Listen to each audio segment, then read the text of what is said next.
আমি একটু ঘুরছিলাম, বুজুর্গ গেছে একটু রেস্ট লিয়া চাহাই। সম্মানিত দর্শক শ্রোতা, ঘটনার বাস্তব বিবরণ শুনে রীতিমতো আমার গা শিউরে উঠেছে।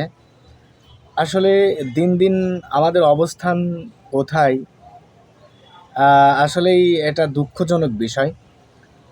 আহ, এটা হওয়াটাই আমি মনে করি এক প্রকার স্বাভাবিক বিষয়।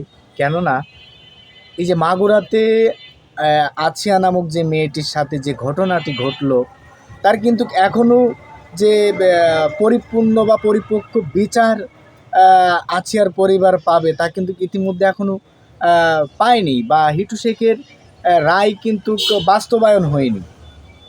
তো এই এই হিটু শেখের রায় যদি বাস্তবায়ন হয়ে যেত, তাহলে এরকমের পিস এদের কিন্তু বাংলা ভাষায় বলে কানে পানি যেত, কানে পানি ঢুকতো।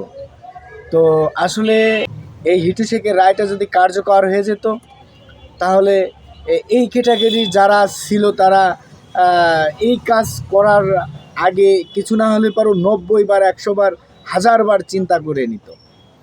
তো চলুন এই ময়না নামক মেয়েটির সাথে যেটি ঘটেছে, চলুন তারই একটি ভিডিও ফুটেজ আমরা দেখে আসি। পরে আমি একটু ঘুরছিলাম, বুজুর্গ গেছে একটু রেস্ট লিয়া চাহাই। তো পরে মক্তবের ফলাফান এখানে আমাদের দুইবার মক্তব হয়, একটা উপরে একটা নিচে। তো উপরে যে পড়ায় বর্তমানে ঢাকা আছে প্রায় 3 দিন যাবত।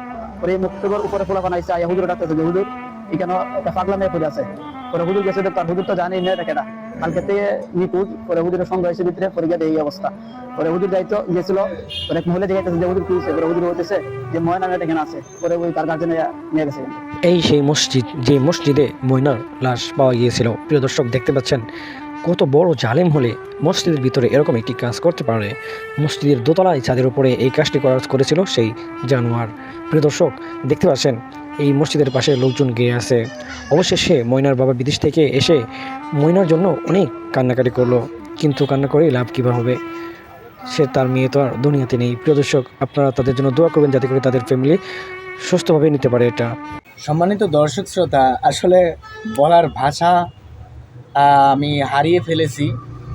এটা এটা এক প্রকার সামাজিক দুর্ভিক্ষ বলতে পারেন, বা মনুষ্যত্বের দুর্ভিক্ষ বলতে পারেন। তো যাই হোক, সম্মানিত দর্শক শ্রোতা, এ বিষয়ে আপনার মতামত কি সেটা অবশ্যই কমেন্ট বক্সে জানিয়ে যাবেন, আর চ্যানেলটি সাবস্ক্রাইব করবেন।